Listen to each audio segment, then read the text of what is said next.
Well, thank you very much. That was enormously generous, perhaps over-generous, but I'll take it in the spirit of what's being said. Introduction. And I want to start by thanking Tony for this opportunity and all of you for coming today. I should also note, as Tony mentioned, that half of my training is as a philosopher, wherein reading papers is the norm. I'm not going to read everything to you. Don't worry about that. But sections of it I will. When there's specific ways I want to say things, sometimes I'll have recourse to that. And I want to begin with, if you'll indulge me, with a bit of a personal anecdote to motivate what I see as the problem to which deliberative consultation is supposed to be an answer.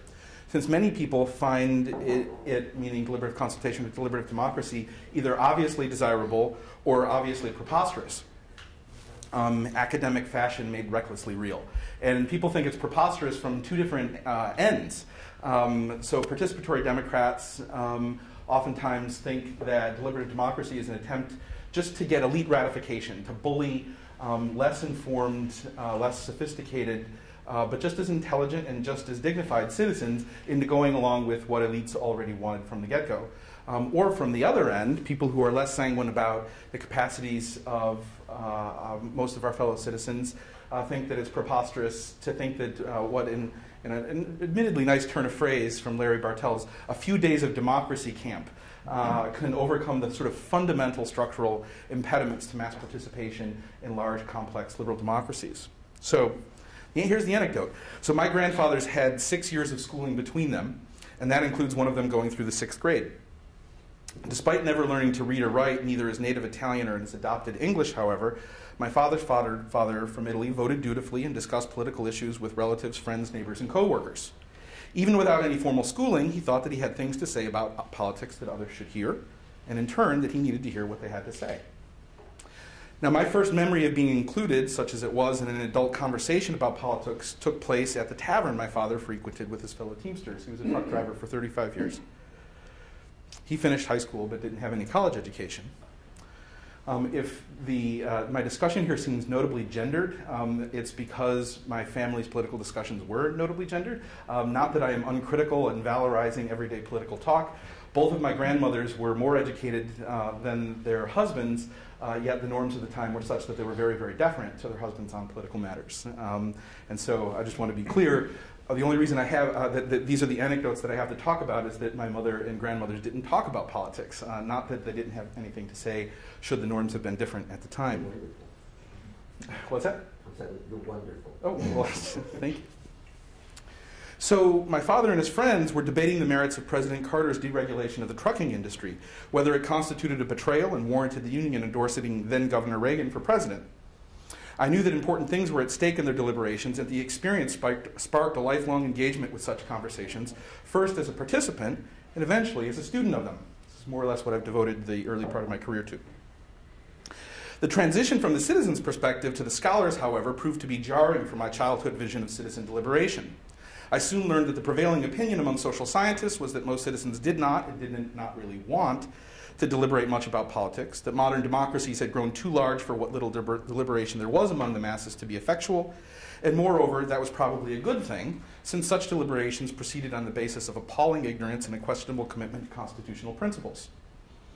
It was not hard, then, to infer how those scholars would have regarded the political ramblings of a handful of half-drunk truck drivers who knew nothing of microeconomics, never mind those of an illiterate immigrant from fascist Italy.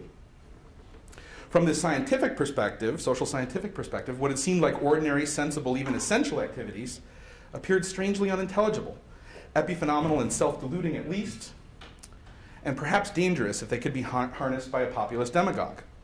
The evidence for these factual propositions seemed, and indeed one sense is, overwhelming. Any theory of democracy that does not face it squarely is utopian in the pejorative sense and should not be taken seriously for guiding political practice. Many people's responses to this problem is to make the normative standards for democracy less ambitious so as to narrow the gap between our aspirations and our achievements. Let the politicians and experts figure it all out, and if the citizenry doesn't like the results, they can throw the bums out in a few years, 2, 4, 6, whatever the case may be. Yet deliberative Democrats like me believe that these so-called realist theories of democracy, which respond to the bleak empirical picture by simply lowering the bar for democracy, are unwarranted on good intellectual grounds and not out of filial or grandfilial loyalty. It's not just that I want to think that my grandfather had something to say, despite being illiterate, nor a sentimental commitment to civics textbook portraits of democracy. We present such portraits in our children's textbooks because they reflect our deepest normative aspirations, so we should be slow to set such aspirations aside, even as we frankly engage the daunting gauntlet of challenges that threaten more ambitious accounts of democracy. Now, deliberative Democrats seek to lessen the tension between our ideals and the exigencies of modern mass democracy. For present purposes, we can define deliberative democracy as a form of government that tries to make good political decisions by systematically connecting them to the reasons that equal citizens give each other for and against those decisions. And again, this is in the ideal. Obviously, no democracy ever has or ever will perfectly approach them. Sober political thinkers from Plato all the way to today, however, have argued that if we want to make good decisions, we cannot entrust them to the deliberations of common citizens. The worry here is not just that citizens do not have the competence to craft technically sound policy or even recognize such policy when they see it, though that is one worry. The other big issue is that competent majorities, in the sense of efficiently connecting their desires to various policy choices, can act unjustly. Plato noted that democracies can be tyrannical just like any other form of government. In its normative guise, deliberative democracy is a theory about what citizens acting in their public role owe to each other. Specifically, that if I'm going to use the coercive power of the state to affect your vital interests, I owe you an explanation and an attempt at accommodation that goes beyond merely asserting power or my personal preferences. So even if we've got a situation where in direct democracy there are supermajorities involved, precisely to the extent that those majorities don't have a process behind them, a process of public reasoning behind them, it's not clear that we have a public justification. And I studied the political philosopher Jürgen Habermas, and people roll their eyes, and Habermas is very dense and abstruse. But there's one idea in particular of his that I think is not difficult to grasp and is just exceedingly important. He points out that the notion of public opinion as we use it today, in a certain sense, from an historical perspective, is ironic, right? That calling people up over dinner, interrupting their dinner, and anonymously asking them what they happen to think, and then adding those up is not public opinion. It's aggregated private opinion.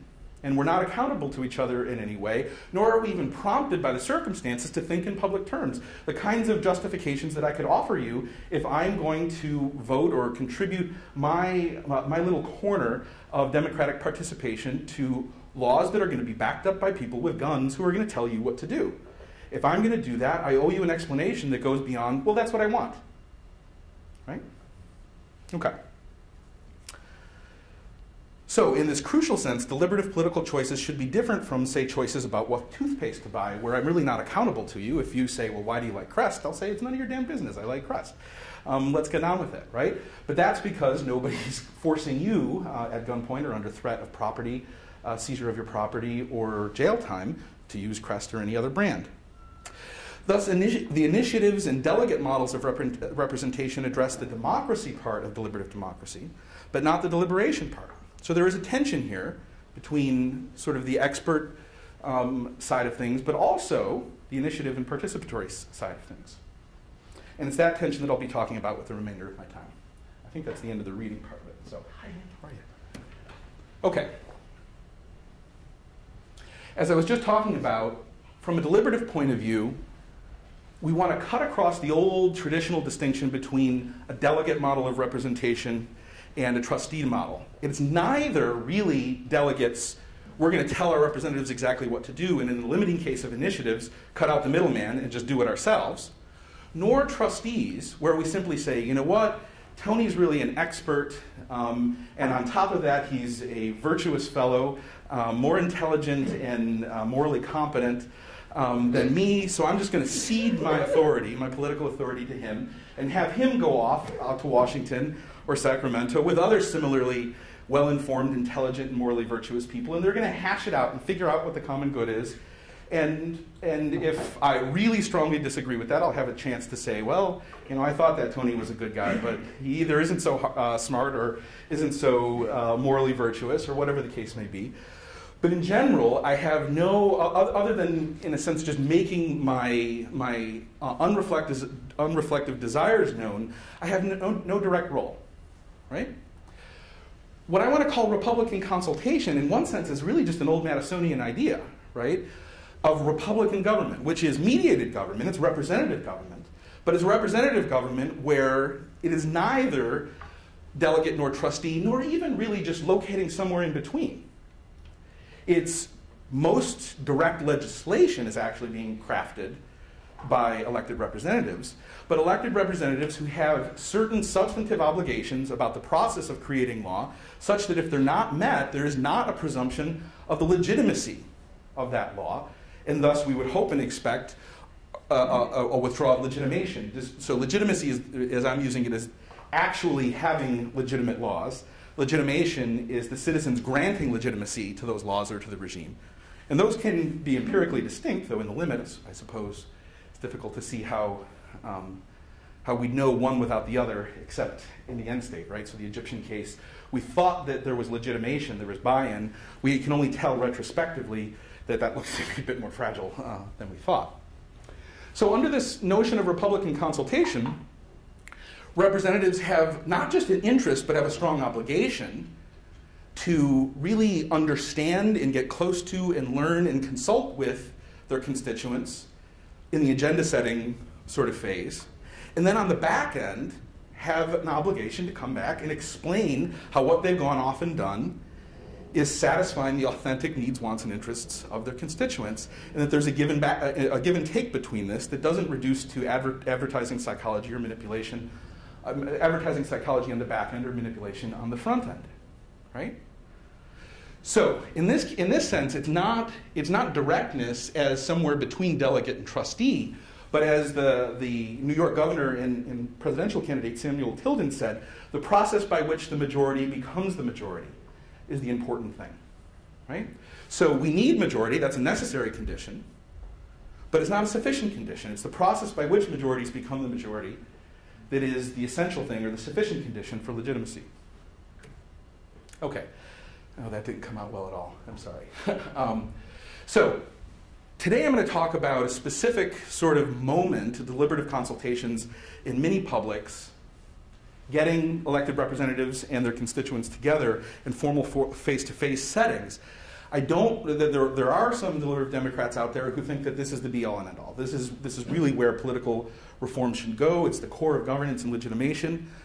I'm a bit more, I have more modest expectations about that, and think that many publics and deliberative mechanisms really need to play a role in a larger deliberative system, and that there's deliberation at every level, right? We literally, and the word is flexible along these lines, we deliberate within our heads, right? And I have discussions with my wife and my children over the dinner table, right? Now those aren't distinctly public, but they're deliberative in a certain sense. And what creates legitimacy in the deliberative system is a quality of deliberation at all of these moments and specific ways that they interact. Now, I'll be talking forever if I try to talk too much about that, but I want to shift into a mode to talk about how new institutional practices of the sort that we tried to implement here can help play a role to make the system work better. The idea being that at the time of the founding, congressional districts were proportionally much, much smaller. There were fewer people who we were thought to be accountable to. And the things that government was handling, at least at the national level, was much, much more constricted. So over time, geographic distance, the size of the republic, and the complexity of the problems that we were trying to solve became so proportionately larger that the ability of this Madisonian model became to function as it was normatively set up became more and more stretched. And more we more or less punted on trying to get there. And the kinds of deliberative experiments and institutions that I'm going to talk about are an attempt to not revolutionize things, not go back to some faux golden age that didn't exist, right? But to take a step back in lessening the tensions, make it more plausible that we could look something like the normative model that we present to our children in the civics textbooks. Okay? I mean, actually, I think I might skip over this. I don't know how many of you are familiar with the work of John Hibbing and Elizabeth Tice Morris on stealth democracy. It's a very influential book, and it's actually a very good book, though I've criticized it sharply. But it's a serious book, and what they do in that book is they try to explain why citizens who claim over and over rather robustly that they hate politics, they think it's disgusting, they think that that politicians are crooks, and that they don't really enjoy or aren't interested in policy and politics, yet seem to demand more and more direct forms of democracy. And their claim is that people do not intrinsically value politics or like having control, but the only thing that they hate more than politics is the thought that corrupt politicians might feather their own nests at the expense of the public.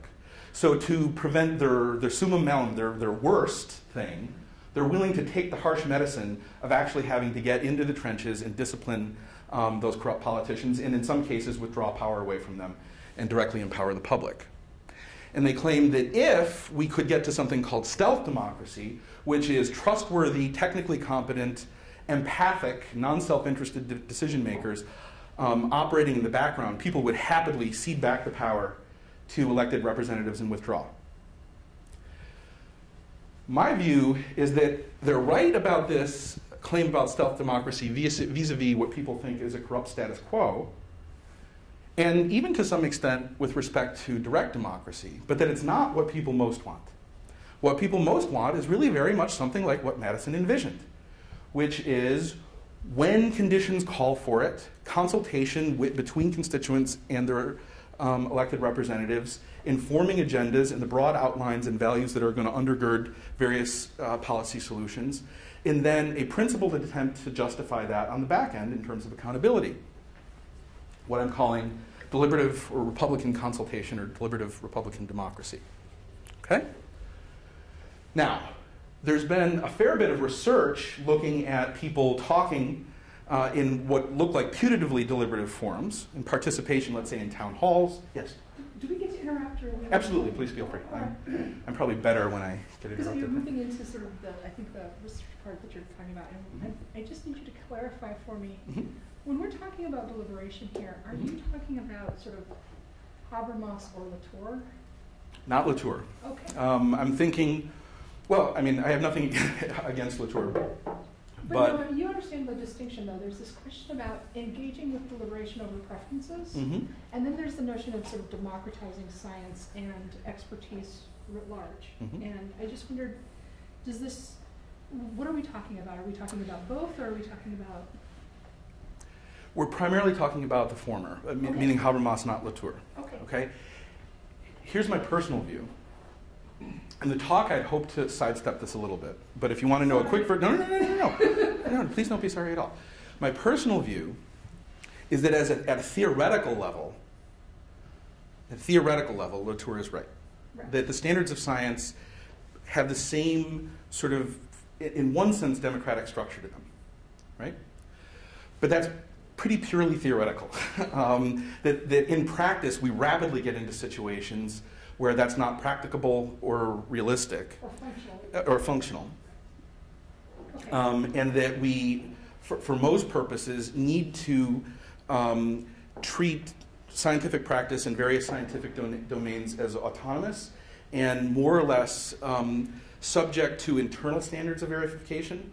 That, look, I'm pretty good at statistics. I'm an educated guy. I would have to quit what I'm doing for 4 years to understand climate science well enough to have an informed opinion on global warming. We can't all do that. We couldn't, even if we could, it would be for one issue, right? And so that functionally, we just need to have, we need to more or less fix science, understood internally, right? And allow debates to work their way out there. Now, where I don't think where I differ a little bit on this is that it seems to me it is a live democratic question as to what role science should be playing in policy discussions. And so, but I think that's consistent with the Habermasian point of view. I'm just going to push back for a second, and I'll let you go on with what you really want to talk about.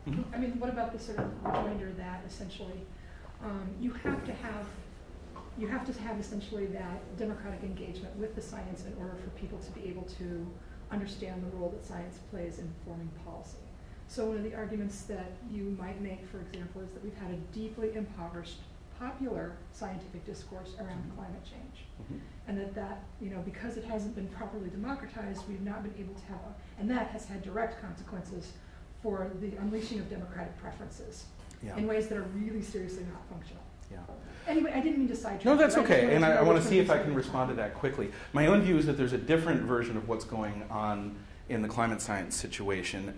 If what you're trying to say is it would be better if there was broader scientific literacy in the populace, one. Two, for the most part, more trust in science and scientific process among the public, that those would be good things. I think that that's likely true, right? And that the reason that we don't is a function of two different things. What one of my colleagues called a jamming theory, which is in the case where you've got experts separated from lay people, that it's very easy to muddy the waters. And that people with sufficiently intense interests do that, and then you combine that with various sorts of journalistic norms of being balanced and fair, and it's very just easy to cause so much noise in the system as to delegitimate science. And actually, I think deliberative processes hold out one of the best ways of responding to that, because under certain circumstances, it's very easy to expose jamming in deliberative contexts, and people pay very serious reputational costs if they're caught jamming in deliberative processes. So I think that this is actually related to your question, but I don't want to go too far down that. Okay? So there's been a fair bit of research on who deliberates, who goes around and talks about policy questions and gets involved. I want to make a case for trying to motivate what I'm going to be talking about today, which is a field experiment in deliberative consultation, by saying that there is some that people claim that they use a revealed preference argument, that if people really wanted to sit around and talk about policy, they would, right? I have what I think is very good evidence that that is wildly not true, wildly untrue, that there's much more latent demand for these sorts of processes and opportunities than anybody thought. And that citizens don't know how to get involved. They don't think that they have anything to say because they don't know how to get the basic information necessary for them to feel like their voices should be heard and they'd be competent. And that the effect of that is that the people who do participate are wildly biased. And this goes back to Fenno, right? Fenno said, who shows up at face-to-face town hall meetings? It's two kinds of people. People who already love their elected member of Congress and are basically groupies, and people who have a very specific beef with them. Neither of those groups are persuasible, so members of Congress don't try to persuade them on the merits. They don't talk in substantive terms. They try to whoop up their base, and they try to explain to Tony why, I'm really a good guy. Trust me, next time it'll be okay.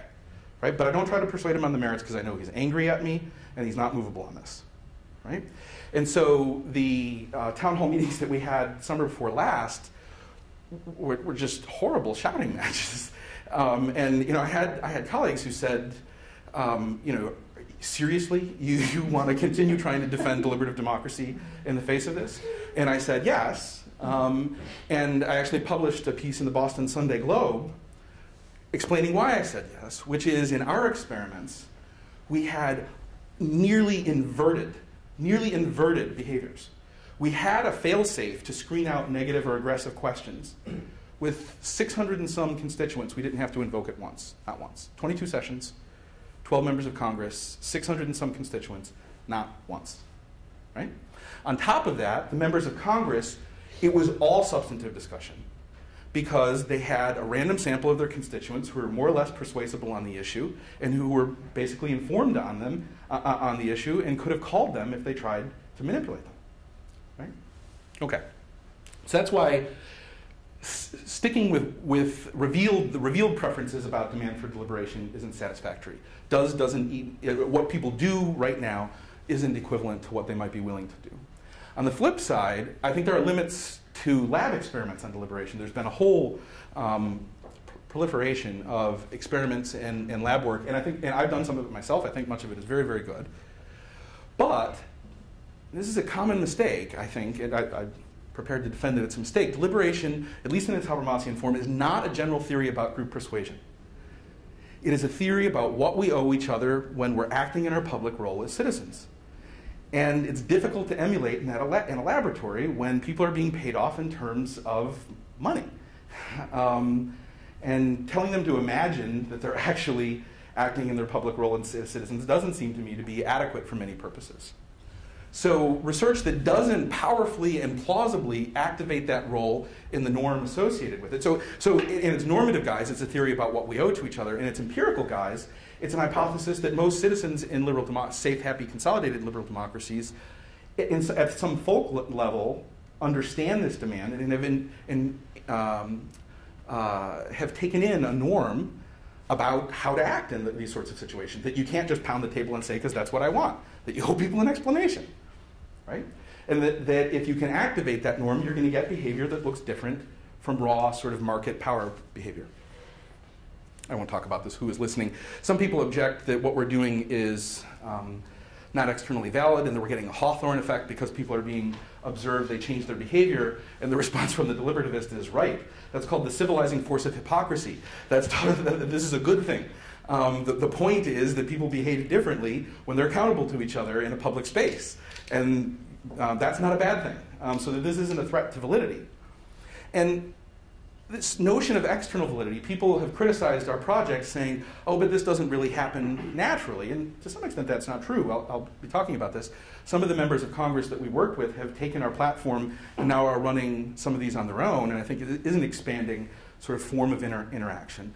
But more than that, when you're dealing with a normative theory, a theory that's supposed to be reformist, that's trying to narrow the gap between the ideal and the real, simply saying that's not what people are doing already isn't to the point. The point is trying to figure out what in some plausible nearby world we could do better to look more like the normative theory, right?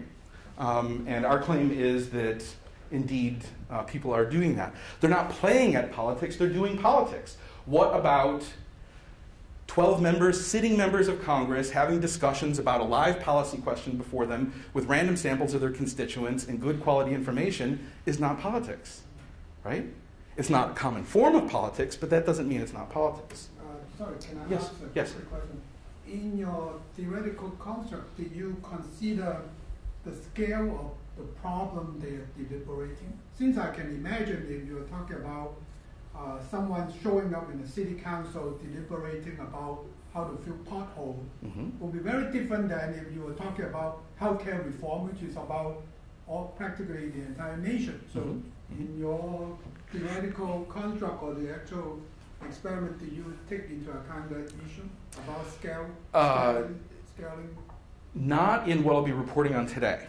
So I've done a number of studies along these lines, some at the local level, some hypothetical, not involving public officials, some on very sort of just technical questions that don't necessarily have deep, obvious values on the surface there. And so potholes don't have as obvious values. And when I say values, I mean principled values. They're distributional values in potholes, right? It's who has the good streets and who doesn't. So I'm not saying that there aren't normative issues there. But there are different kinds, and we do get different kinds of behavior, right? If I had to try to characterize what I think we know, it's not entirely surprising that as things get closer to the ground, people are better informed and feel more directly invested without having to be offered special opportunities. As things get larger scale, interestingly, if you offer them the opportunity, so they won't participate on their own as much, but they're just as responsive to an offer to participate, and you get more openness to persuasion because it doesn't as directly affect them, right? And we can talk in the Q&A perhaps about what that says about deliberative democracy and its sort of its utility in various problems of applied governance. But there are differences, though the main stuff I'll be presenting on today is all at the federal level. Okay. Did I? Sorry. Okay, I did do that one. Okay. So just a little shout out to, I had these thoughts and I partnered with some colleagues. We applied for an NSF grant and we're fortunate enough to get one from digital government. Basically, Congress, it turns out, was way behind the other branches of government and even a lot of state and local level governments in using information technology. And there's two wings to this project. One looks at websites and the use of information technology for just sort of day-to-day representative and communicative processes. And then another wing was these e-town halls, if you want to call them that. So my collaborators, my main collaborators are Kevin Esterling of the University of California, Riverside, and David Lazar, formerly of Harvard and now Northeastern University. We also had a partnering organization, the Congressional Management Foundation. CMF is great. They are straight down the middle, nonpartisan group whose only reason for being is to note that the kinds of things that get you elected to be a member of Congress are not necessarily the kinds of things that make you a good, let's say, small office manager. And the congressional offices are small businesses. And sometimes you have these very talented, very charismatic people who come in and they founder as legislators because they can't manage their office well. And CMF has good relationships all over the political spectrum, both chambers, and is really just helping members of Congress do a better job representing their constituents as they see it, as those members see it. And they were basically our access point to the members of Congress, though we'll note that we actually had letters in support to the NSF and are technically on the grant with the House Committee on Administration, at the time chaired by Congressman Ney from Ohio. And we had 12 members in the main study. We had 12 sitting members actually do the sessions. We did 20 sessions.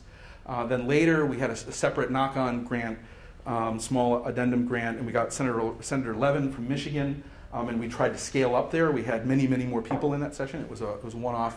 We also did some where we had experts to compare whether there's something specific about the star power of a member of Congress versus more general interest in deliberation. Also on some of this work, two former students of mine from Ohio State, Ryan Kennedy, now at the University of Houston, and Anand Soki of the University of Colorado. Okay, so the basic setup. We got a random sample of about 2,000 citizens from Knowledge Networks. Knowledge Networks is a big public opinion research firm that keeps a rolling panel that's pretty good quality, representative of the broader public. They even try to cross the digital divide. If people don't have computers or don't have a high-speed internet access, they give them a computer and such access to be in the panel. That said, it doesn't completely eliminate digital divide because this has to be people that want to get a computer and high-speed internet access and the capacity to learn how to use it. But it's about as good as you're going to get on online samples. We also recruited 12 members of sitting members of the House of Representatives. We had 7 Democrats, 5 Republicans, a member of each chamber's leadership at the time. Jack Kingston was the 3rd ranking Republican at the time. James Clyburn was the 3rd or 4th ranking Democrat at the time. We had a couple of women, African American. We had one member who voted against, in this case, both his party on recent immigration legislation, the Sensenbrenner bill on felonizing being undocumented in the United States. Geographic diversity. With 12, I can't claim that it was a representative sample of the Congress by any stretch, but certainly it wasn't, a bunch of liberals from the Bay Area. It wasn't concentrated to a very peculiar or unusual sample. We did an online town hall with the member of Congress. The whole process lasted about an hour, a little bit less of that with the member. After a certain point, the member was logged off, and all of his or her staff were logged off as well, and there was a little bit of a chat room for the constituents to talk amongst themselves. We had 2 kinds of controls. Actually, there are more than 2 in some ways, but within the main sample, we randomized what we call full controls and information only. Full controls, they just got a baseline survey, another survey a week after the people who did the session got it, but they had no notion of the session. And then 4 months later, a survey after the 2006 midterm elections. The information-only condition got a set of background materials that were culled from Congressional Research Service and OMB reports, and then scaled to an 8th grade reading level. We timed how long they spent reading it, and then did a little survey with them after they did that. And then the full treatment people also got this exposure, this chat with their member of Congress. I'm not sure I can characterize. I have a nice little thing that I could show you that gives you a feel for how the chats went, but it would take a long time to show you. Maybe if we have time later I can. But the member of Congress simply talked into a telephone. So the constituents would log on to this custom-built electronic town hall format, and they could type in questions or comments. We actually had two. The members were randomized too. There were two versions of how we did this, but I'm not going to talk about this today. And most of the members did 2 sessions, one of each, and we randomized the order. If they only did one, we randomized which one they got. And then we basically just posted the questions to the member of Congress in the order that we got them, with a few very thin conditions. We had the possibility for ruling out abusive, vulgar, or aggressive questions. We never had to invoke that once. Once or twice, we did have to invoke. We had 2 people, and both had to agree that a condition was met. Otherwise, it was automatically posted. If we just couldn't understand it, we just didn't understand what was being said. In 600 and some questions posted, we only had to invoke that, I think, twice. And then otherwise, they were just posted in the order they came, except for clearly redundant. So the member just asked the same question answered the same question about their view, let's say, on building the border fence, something along those lines. Again, 2 people had to agree that it was clearly redundant. Otherwise, the presumption was that it be posted. And then the only other condition is that nobody got to get 2 questions posted until everybody else had a run through. And in only one session did we have enough time for everybody to get theirs posted, right? So here's the basic setup. Baseline survey, right? And in the baseline survey, we asked them we told them the specific date and time that the member was going to be running the session, and asked them whether they wanted to do it, whether they were willing to do it.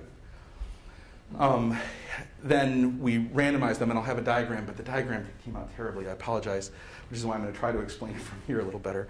If you were in the full treatment or the information only, you got the background materials and had a survey off of that, and that was 1 week before the session.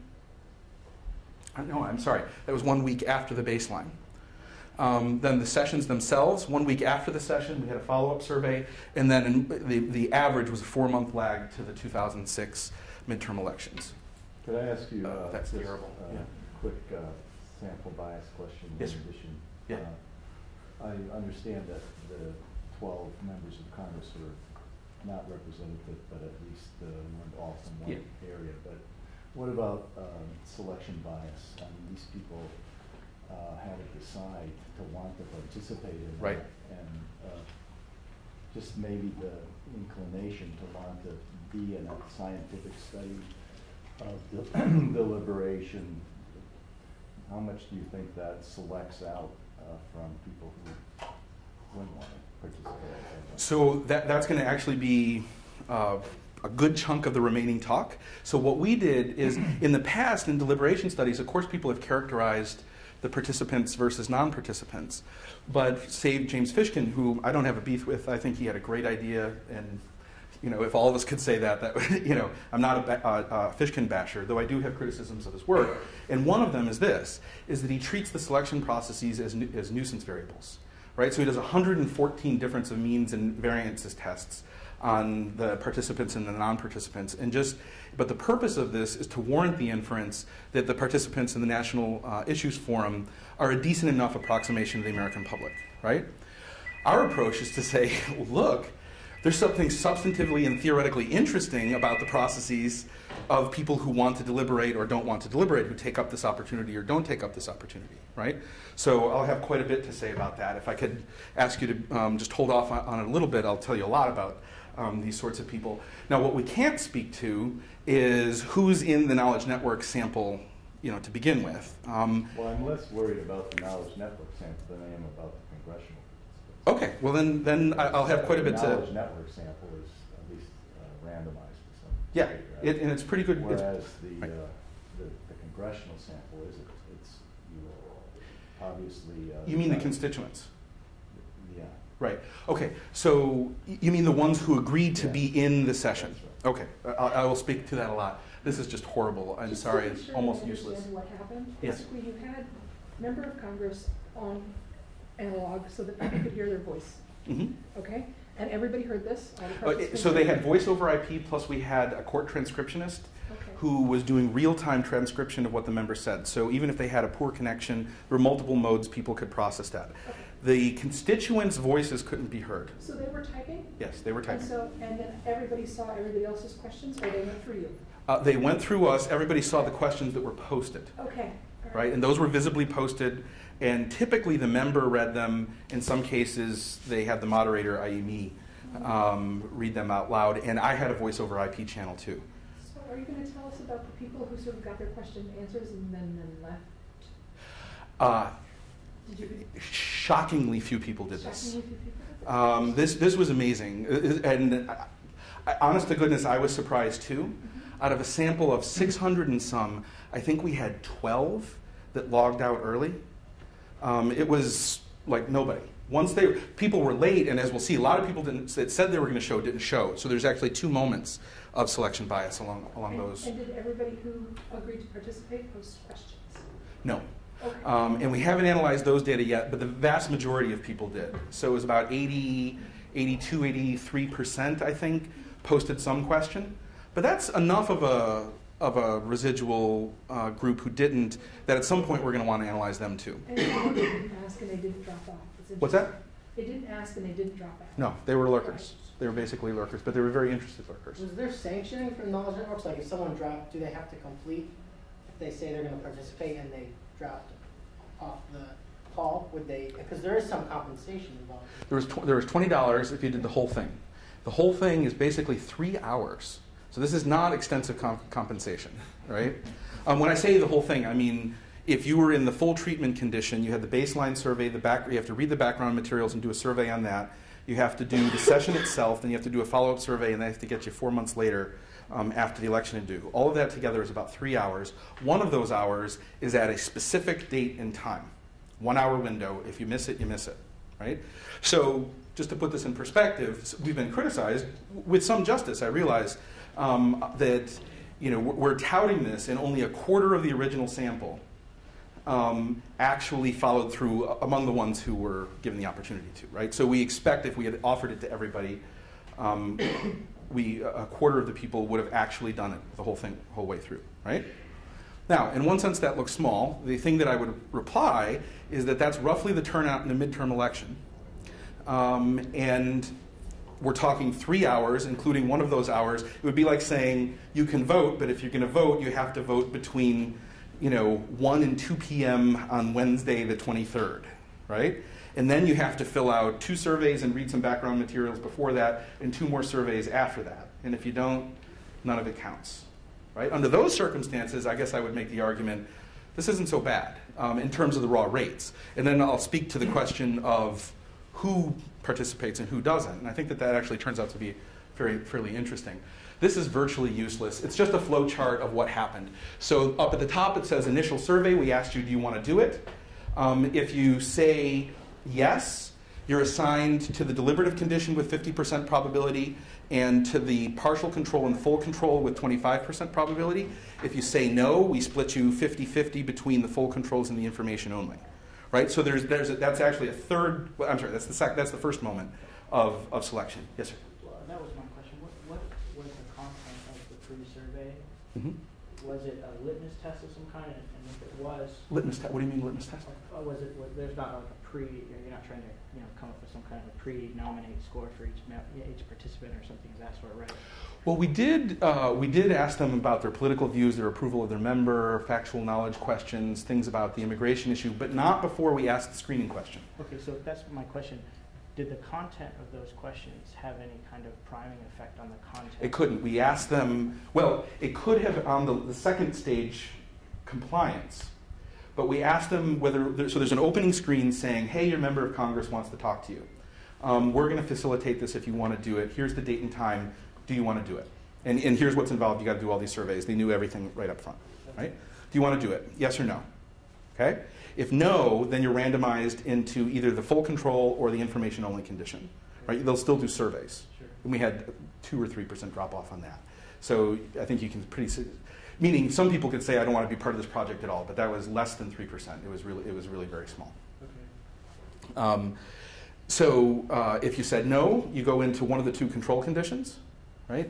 If you said yes, you can go 50% go into the full treatment, and then a quarter each go into the 2 controls. Does that make sense? Okay. Then the rest of this is just repeating what I said on the last slide. Oh, okay, so the funny part is that if you can see, it says, here was our design going into the field. And this is what happened, meaning that we had lots of non-compliance. People said that they were going to do the session and they didn't.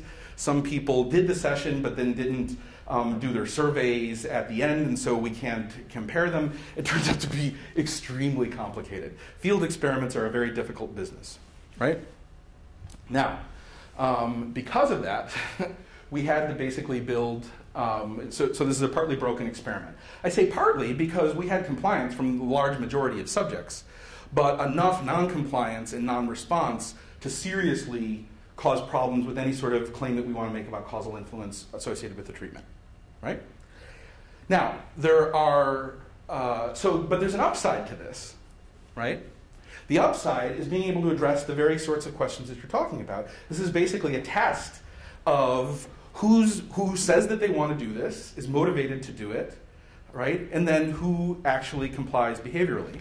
And we can model that and learn something about it rather than just saying, oh, woe is me, our experiment got messed up, now I'm going to have to do a bunch of fancy statistics to try to put it back together. Now, we did do that, but in addition, we think we learned, so the compliance paper, it came out in the American Political Science Review. So it turned out to be very, very interesting rather than a bunch of nuisance variables. We learned a lot, we think, of relevance to democratic theory and general democratic practice, right? I won't talk a lot about this. In addition, I'm interested in sort of some foundational issues in causal inference. People think that this is counterintuitive, but there are actually certain kinds of questions that can't be answered in experiments because the randomization blocks causal paths of various relationships between variables, right? For example, an attitude towards civility, right? I don't like being around a conflict, right? So I might want to withdraw or participate based on my attitudes towards conflict, right? Yet my attitudes towards conflict might be changed by my participation in something that actually turns into being a nightmare and a meltdown. Let's say one of the town halls where people are bringing guns and shouting at each other. Or I might say, wow, this is really good. It's not so bad, right? So you can imagine complex processes where through the randomization, you block potential alternative explanations. And we can actually get at some of these precisely because we've got partial compliance, right? We've got enough randomization to be able to handle the selection problems and instrument powerfully on that, but enough non-compliance to be able to answer interesting questions that we would have blocked ourselves from had we had a perfectly successful experiment. I know that sounds strange, but and I actually have some graph theoretic proofs along those lines if you're interested. But okay, now the downside is this introduces some very tricky statistical problems, and we spent about 18 months trying to solve those, though I hope it's not obnoxious. I'm not trying to advertise the collected works of Michael Neblo, but the statistical technique that we came up with to solve this problem is now forthcoming in Political Analysis, which is the leading methodology journal in political science, and we think that we have a fairly strong basis on which to make causal treatment effect inferences, and I'll talk a little bit about those. We call it the GET model, generalized endogenous treatment. And just to give you an intuition, if people want to, I have the slides, I can talk about the math and all of that, but to give you the intuition, this is an extension of a statistical technique called principal stratification. And principal stratification says, well, we can look at people's compliance type. Some people are complying and some people aren't, and we can model their compliance type and break the relationship between the compliance type in the treatment. Right? Now, theoretically, that sounds really nice. In practice, it almost always breaks down. You don't have enough heft in the observable variables to really be able to break it and retrieve the real causal effects. In the GET model, what we do, and this was a quirk of our experiment, we have lots of behavioral measures seeing whether people cooperated. Right? There were 5 surveys. There was reading the background materials and the time that they spent on that is whether they showed up to the session. So what we do is rather than just using the observed variables available in the data set, we use a latent variable model and posit a latent and then use the actual behavior for compliance along with the principal stratification the stuff from principal stratification in terms of the observed variables to estimate the latent, and then we can directly test as to whether there's a residual correlation between the estimate of that latent and the treatment. So it can break like principal stratification, but at least we'll know it, right? We can test whether we've sufficiently pulled out the compliance problem. And in the cases that I'll be presenting here, we did. We successfully pulled it out so that we have at least unbiased estimates of the treatment effects. And if people want to, I realize that's, I'm sort of saying, waving my hands and saying, trust me on this. If you want to talk about more of it, I'm prepared to. Is it useful for the people who do medical studies where, yes. use people? Drug trials, these sorts of things. So, for example, in drug trials, some drug trials are structured where compliance breaks down after they start experiencing side effects or they stick it through a certain point, right? The point at which they stop is very useful information about their good faith effort to attempt to comply with the treatment. What's that? Do they use this technique, or is this sort of... It's not even in print yet. It's in the next journal of political analysis. Yeah, but I thought maybe they rediscovered it. Oh, so they use principal stratification. Yes. They use principal stratification. So I don't want to make it like we didn't make up this class of models. This is an incremental contribution. They use that. Is that enough to do what they need to do? Or sometimes. But they need your improvements to make it better? So theoretically, principal stratification can always solve the problem. The issue is sometimes the data don't cooperate. There's not enough information in the observed variables to actually successfully soak up enough of the variance for the compliance type. So sometimes it works, sometimes it doesn't. What we show is that you can be much more efficient. So in one sense, it's no different from what's already out there. It's just that if you have these observed compliance behaviors, you're going to be able to successfully soak up that variance in a much larger range of cases. It's a much more efficient technique, but it's not a fundamentally new class of models. Okay. Just, not to get into math or anything, but it's really interesting. And so basically what you're arguing is that because you have multiple points for testing compliance and they're all sort of longitudinally based on the study, you're able to essentially demonstrate. So here's an easy way of thinking about it. So in principal stratification, we rely on things like whether somebody is extroverted or introverted to predict whether they're going to comply, right? In the GET model, we looked and say, they spent 40 minutes reading the darn background materials. If they didn't show up to the session, it's probably because their kid got sick or something like that. That if they bothered to invest in complying in all of these other sorts of ways, they were fairly motivated to do part of this, or at least on average, we expect that they're more motivated than the people who didn't do this, right? And we're leveraging that information to get a better estimate of their disposition to comply. Does that make sense? Okay. Oh, I feel bad. He's going to miss just about to jump in on the stuff that he asked me about. Okay. So this was addressing my questioner over there's worry, which is a reasonable worry. Who wants to deliberate? Who's participating in this, right? Well, the first thing to note is that 65, almost 2/3 of people say yes, say they want to do this, right? And remember, we're telling them at the moment a specific day and time that they've got to do this, right? So presumably some proportion of that 35% might have wanted to do it if it was at a time that they could do, right? We don't know how much, but I think it's fairly... You solicited them how? Via knowledge networks. So they're in knowledge networks panel and they get these invitations to participate in various sorts of studies. Okay? Of those 65 who said yes and we randomized into the treatment condition, about half actually showed up, right? So there's a big fall off there. Right? But again, depending on how you look at it, I made this analogy to midterm election voting. This is much more burdensome. And you're getting, nobody thinks that midterm elections are meaningless because only a quarter of the voting age population shows up, right? Okay. And here's what's interesting. So if we look at the 65 versus the half that don't show and just break those two, right? And try to predict who's in which category, virtually nothing predicts it. Almost nothing. Efficacy, political efficacy is very weakly related.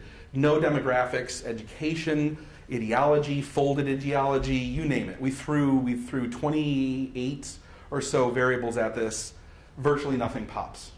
Okay? And our story about this, and we have ancillary analyses that back this up, is to say basically what's happening is that the initial expression of interest is a genuine expression of interest, albeit in some cases of a middling sort. And then it's just a random walk as to things coming. They forgot that their kid's piano recital was there, or a deadline comes due, or something like that. And that it's essentially more or less noise as to who predicts actually shows up. And like I say, we have some ancillary analyses that back that interpretation up. So, please don't think I'm being critical of Please be critical. This is the business well, room. not of knowledge networks, but is there any possibility that in other studies that they've been solicited to participate in, they were paid a large amount of money, given their favorite food or something of that sort, and they were overly willing to participate in this study because they expected payoffs that they received in other studies from knowledge networks? Well, they're told what the payoffs are going to be ahead of time, right? So that's if that selection process is going to operate, it's operating on the front end, Okay. right? And on top of it, we actually have data on this. Knowledge Network keeps compliance data, so they know of the branding survey. You know, so companies, corporations and such use knowledge networks as well, and we know things about their compliance rates. So, but sometimes those free surveys are deceiving. Deceptive? Deceptive, yes. In terms of what the payoff is going to be? Well, I know I'm running a human experiment, an economics experiment. I'm not permitted to use. Yeah, econ, you're never allowed to deceive. Well, that's exactly right. But Yeah. but the USC subject pool has psych students. Yeah. Deception is so common with them. Yeah. I have to weed them out. But deception tends not to, unless USC's IRB is strange, the deception can't hinge on their rewards, right? You can't tell them they're going to get $20 and say, oops, sorry. Here's a bar of candy. No, Yeah. actually, Yeah. actually that's frequent. That's actually frequent. Really? Yeah, What? and so I'm wondering if there was any of that possibility that you're telling them that they're going to get paid $20, but they're expecting $400 or anything. That's, I don't know. I would be, that is so counter-normative. I can't imagine Knowledge Network's business model surviving it. I would be shocked if that were true. It seems so counter-normative to me that I didn't bother asking that question, right? So I can't promise you that I know for a fact that that's not true, except that it would shock me.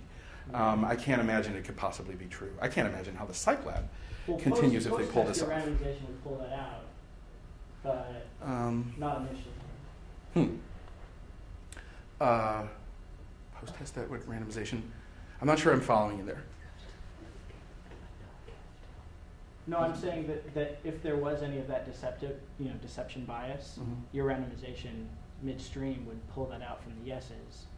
But I don't know at the initial point. So yeah, okay. So those sorts of experiences, but here's the thing. Unless we think that there's something very peculiar about that people vary powerfully in their reaction to these sorts of experiences, that's just going to be folded into a random error term. Right? Some of these people had bad experiences, and maybe that's not why they're doing it, but that's not systematic with respect to ideology, age, gender, all of these sorts of things. Unless you had some concrete theory about why the variables of interest that we're working with would powerfully interact with those. I could spin stories. You could spin stories, but I'm pretty. You're absolutely welcome to disagree with me, but I feel fairly confident that's not a big factor in what we're experiencing here. So, okay.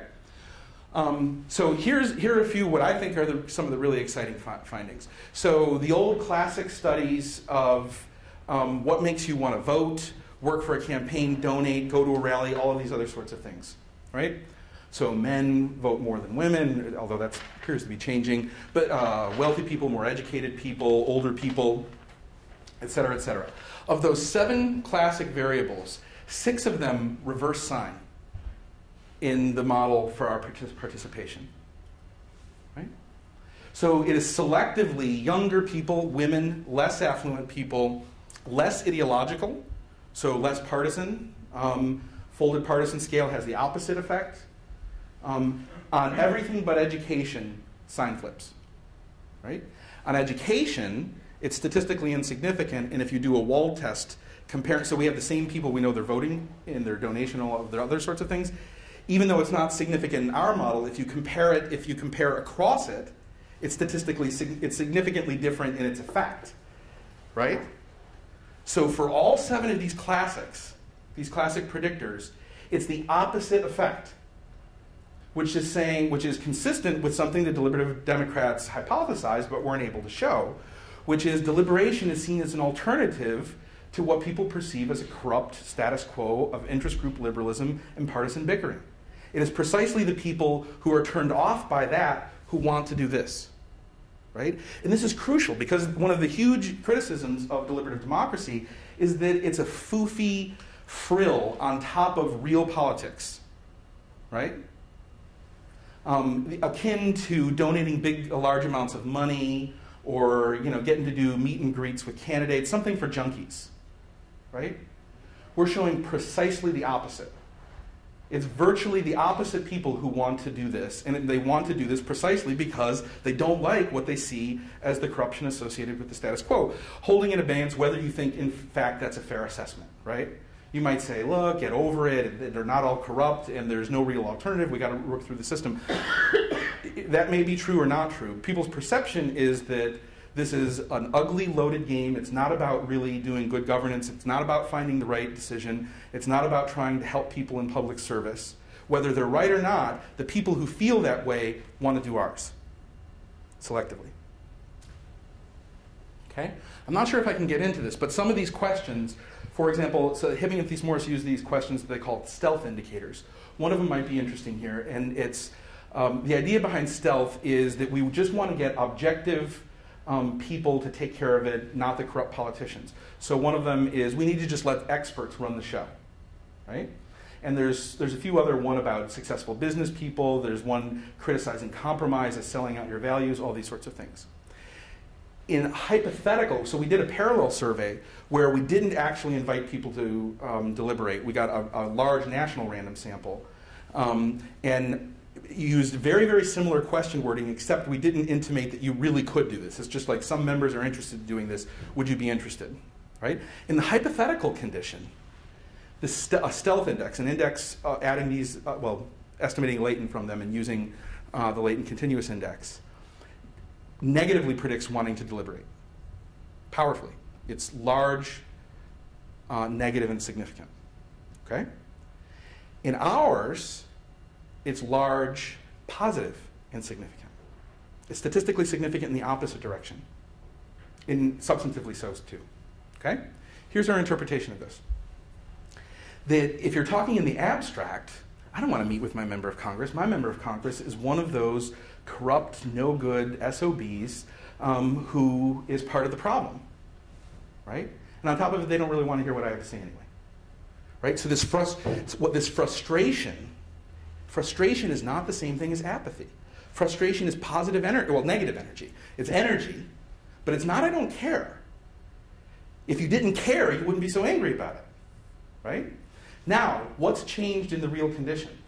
In the real condition, the member of Congress has said, no, really, I want to talk to you. How does Tuesday at 3:30 sound? Right? And what does that say to these people who are frustrated with the status quo? It says, I'm one of the good guys. Right? I'm an exception to this rule. And now that frustration, that energy, that not apathy, positively pushes you towards wanting to do this. Right?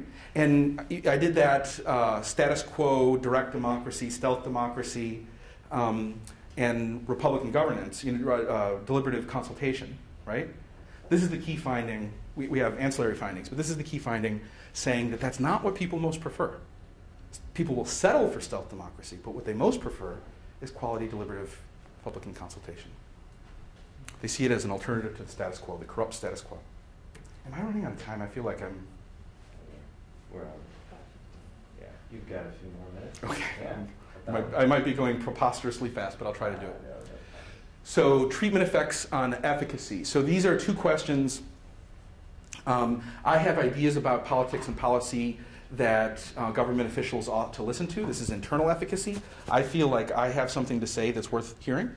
External efficacy is elected officials and elected representatives and public officials care about what people like me think.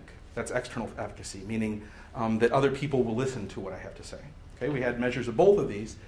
And we, perhaps unsurprisingly, if you participated in a session where you're a member of, actually this one is maybe the real effect is modest, right? If you're only getting a 15% bump when your member of Congress did actually sit down with you for the better part of an hour. So that's not exactly shocking, but we can nail that it actually happened, right? Now, this is where the GET model becomes interesting, is it turns out that there's powerful selection to say yes on the front end on internal efficacy. If you feel like you have something to say, you want to go and take this opportunity to talk to your member of Congress, right? Well, in principal stratification, you can't condition on that, right? Because it's selecting you in. And so, you can't estimate the cause. Because that's part of the selection, you can't have it be the dependent variable as well, right? But using the GET model, we can get around that, and we show that we would have been led to a completely false inference, and that there would have been an increase in internal efficacy, and there's not, a causal increase in internal efficacy. But and I really wish the standard errors are too big on this when we break it apart. So I want to see if we can nail this via some other mechanism. So there's no net treatment effect on internal efficacy. But we have tantalizing findings suggesting there's an indication of compression. Meaning, if you were one of these people that said, I have things to say and those bums should listen to me and they're a bunch of idiots and everybody knows how to solve this problem, you go into this session, all of a sudden it's like, whoa, actually these guys are pretty smart, this is complicated, there are multiple sides to the issue, and you lose internal efficacy. You're less of a hard charger on this, right? The people who go ahead with it, but ex ante are, oh, I'm just a caveman, this is too complicated for me, et cetera, their experience is to say, well, this is hard, it's complicated, but I'm not an idiot. This person can talk to me, and I can get it, and I could become a responsible citizen. They move up, right? So it washes out, you get a net washout, and you get basically a compression in the variance. Now, I should be careful, because we haven't stuck the landing on this. When you try to pull these apart, we lose statistical power. The point estimates indicate that this is what's going on. But the errors are big. But I'm just so excited about that one that I want to report it anyway. Okay. I'm not going to be able to go too deep into this. So issue knowledge. We're addressing the literature, Deli Carpini and Keeter, and a bunch of people saying the public are so just mind-numbingly ignorant that it threatens the foundations of democratic representation. And I don't mean to be glib in saying that. These are serious arguments, and serious people have been saying it for a long time, and there's more than a little bit of evidence to suggest that there's a serious problem here, right? From a deliberative perspective, however, the key issue isn't necessarily how much I just carry around in my head at any given moment, especially about particular political issues. Maybe a general background about how government works is important, but I'm expected to just know the policy details of every important piece of pending legislation in the United States. That's crazy, right? The key question is, if you have some reason to be exercising accountability or to be giving input on agenda formation and the basic values that should be going into policy formation, can you train up quickly enough to be a competent contributor to the discussion? Right? That's what we see as the key question from a deliberative point of view. So then the claim is, in these pop quizzes aren't really all that useful. Okay? So here are the questions that we asked about illegal immigration, except for what's now become called anchor babies, the anchor baby issue.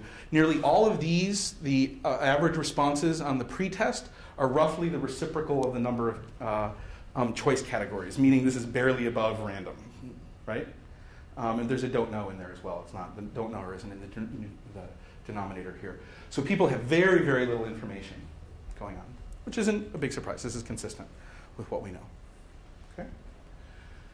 I shouldn't have put this slide in there now. I'm not going to even try to do this one. This is the GET model, the generalized endogenous treatment model. So we're estimating circles are latents. We're estimating their compliance type. We're estimating their general political knowledge from observed questions, from the various tasks in the exogenous variables here. We have a measure of their pre-treatment immigration policy knowledge, and this is the key dependent variable, is their post-test level of treatment. And in this, we've tried, so I'll just preview, you get pretty big knowledge gains People know a lot more if they're in the treatment, even compared to the people who got the information only. Because one of the criticisms here is you don't have to have all this fancy sort of meeting stuff going. Just give people the information. If they want to learn about it, they will. Right? It turns out, though, there's some truth to that. But they'll learn about it if they think that it's going to be useful to them. So the people who knew that they were about to talk to their member of Congress processed the background materials much more effortfully, right? And even more fascinating to us is they pay much more attention to external information. They start training up. And this effect lasts a long time, 4 months at least. You have the 4-month lag. And the answers showing up in the actual discussions isn't causally efficacious. It's not the content on the raw information. It's not the content of what comes up in the discussion, right? So if a member of Congress happens to mention that there's about 12 million undocumented people in the United States, that's not the key thing. It's knowing that you're going to have to talk about it with your member. And now when you're reading the newspaper, every immigration article pops up. And we know, we've asked people, and we know that they're talking to many, many more people about this issue, right? So there's about a 20% increase in getting it right for each item. Less than half of that effect is from the information materials alone. And this is an important one. One of the worries about deliberative democracy is that it's just going to magnify power relations. The straight, wealthy white guys with a good education is just going to give them even bigger advantages. Turns out there's a plenary effect. Everybody improves, and everybody improves pretty much equally, right? So even if you've got very, very little education, now this, in fairness, this could be canceling out effects. There could be a ceiling at the high end, and then so that they're accelerating faster, but that there's only so much, and the people at the bottom don't have the ceiling. But we find no evidence for that. It's just that it's possible. We can't test against it. But we do show that virtually nothing. Men and women learn just as much. Poor people and rich people learn equally. Everybody learns equally. It's a plenary effect across this. Not the content of the sessions. It's having a reason to process the information is the main thing. And attending more to the outside session. We have this notion of asking people if they talked to people about the issue or their member of Congress. Did they read newspaper articles, et cetera, et cetera. Also, a response to the question, it's an important duty of citizens in a democracy to keep informed about issues. That spikes and mediates the acquisition of the knowledge, right? And then this was the most exciting one for me. There's a spillover to politics across the board, and it lasts for at least 4 months. 4 months later, people were much more likely to know who controlled each chamber of Congress after the midterm elections. And remember, it changed, right? So this has nothing to do with, well, nothing directly to do with immigration, right? So being brought into the process has a very general, and by the standards of political experiments, 4 months is a really long time for the effect to decay, and it didn't decay. Or if it did decay, it decayed to the point where it was still quite substantial and detectable. Okay, I'm going to run through this really fast. So that's the bulk of what I'm going to present today. Out of this project, we have a bunch of papers that we're planning. One is on network multipliers. We asked people ego effects, and so we're looking at, so we know that the people who participated were more likely to vote. Do we know if the people in their house or the people they discuss politics are more likely to vote? We know that they talk with them more about this issue. We haven't assessed the voting yet. The pheno inversion that I talked about, that we get elites changing their behavior. This is worth 30 seconds. In our sample, we have 2 members who participated in our sessions and at the same time were running around doing field hearings on their own in face-to-face town halls that had the different extreme selection effects. And we have the transcripts of those and the transcripts of ours. These are the same people discussing the same issue within 2 weeks of each other, just 180. In one case, it is all fire-breathing red meat, exactly what we've come to expect. In ours, it is all persuasion on the merits, all temperate, all say, oh yeah. This paper, I'm so excited to write this paper. Because pheno, we've known this, and pheno's right, of course. I'm not like doing scare quotes to denigrate him. It's to put scope conditions on it and say with really, frankly, a pretty modest size intervention, we completely 100% invert this finding, right? That's a big set of scope conditions, and that's low-hanging fruit for democratic reform. I need you to credit for me, just because I don't I'm not a political scientist. Yeah, what pheno's finding is? No, I just need you to tell me, like, I'm reflecting on this and like my own behavior in this kind of thing. I would never go to a town hall meeting, not because I don't believe in my politicians, but because I don't like other citizens, right? Other citizens are mean, and it's a lot harder to stop and get away and drive in my car and get out of the meeting than it is. Like, I would participate in your experiment, because there are a lot of people like you out there. It's a very controlled situation where if things start to get uncivil, these are not neighbors, these are not people I'm likely to see. I can disengage, I can walk away from my computer and go get a drink of water, right? And I'm just wondering, like, what do you see as the treatment effect here? You mean the mechanism? The mechanism, yeah. Okay. Yeah, well, okay, you mean from the point of view of the citizens? Yeah, because that's... Yeah. That's a good question. We haven't thought a lot of, we haven't dug in on it, I should say. We thought about it. I suspect there's a version of the Fenno story going on, an analog in the citizens, which is precisely what you're saying, is they don't expect anything out of these normal sorts of sessions. In this one, it's, you know, it's members that have invited them. There are academic researchers involved. We're going to read carefully crafted, contentful material about it. It's going to be, and so one of the things, the member staffers didn't control anything. We controlled the questions, we controlled the background materials, we controlled the timing, all of that sort of stuff, and they knew, the constituents knew this ahead of time. And here's from the safety and comfort of basically my computer. Right. Okay, so that could be part of it, and we do, in the hypothetical, we do vary whether it's computer-mediated or face-to-face, and we find a small effect on computer-mediated, though it doesn't interact with conflict avoidance, which we thought was a big hypothesis, and that one poops out. We're running out of time. Yeah. Okay. Well, thank you so much for your time. Well, hold on. Let me do this. Thanks to Tony for inviting me, to Aubrey for making it happen operationally, to all of you for your time and attention. And I guess we're not going to have a lot of time for questions and criticism, but maybe over a meal we'll be able to chat. Thank you so much. I appreciate it. All right, everyone. So, yeah, we have about 2 minutes for questions. Yes. Who were the 2 members of Congress in the version, if you're allowed to say? Jack Kingston, and they were both Republicans. Is it Bob Engels? No. It was, I'm blanking. This is embarrassing. Well, I was trying to give you a question that you can answer.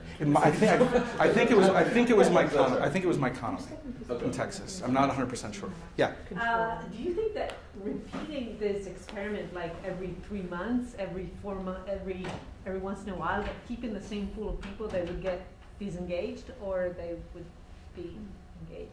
Because I think that one of the problems is consistency and yeah. I don't know, obviously.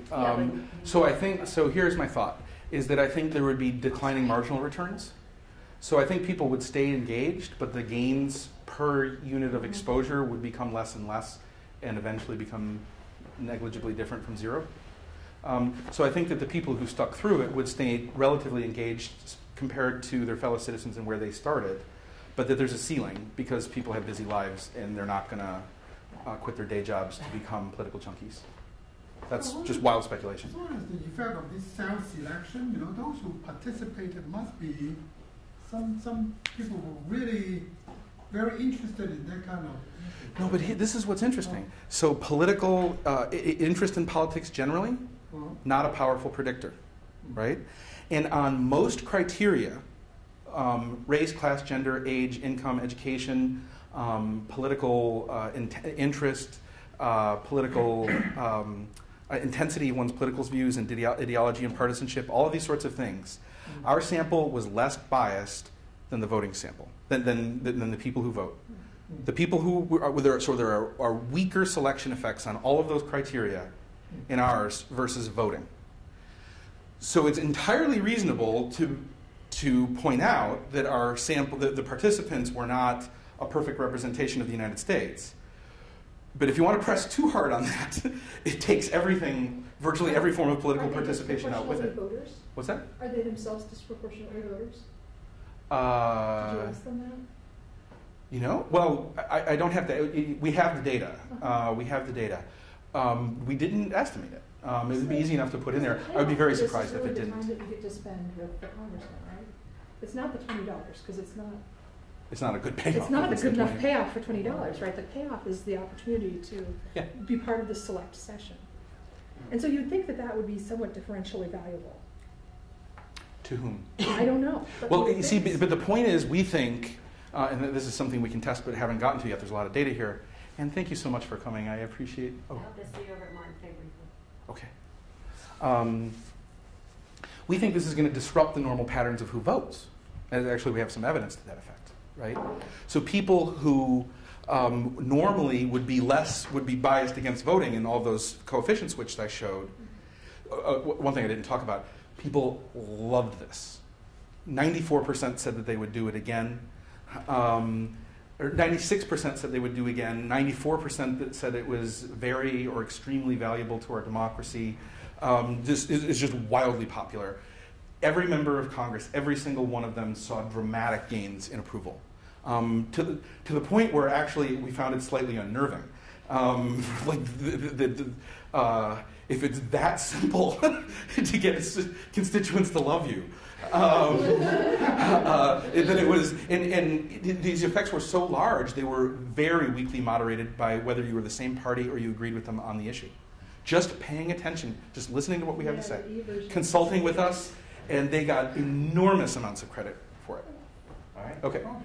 Well, so we've come to the end, but thanks everybody for your engagement, and thanks, Mike. Thank you.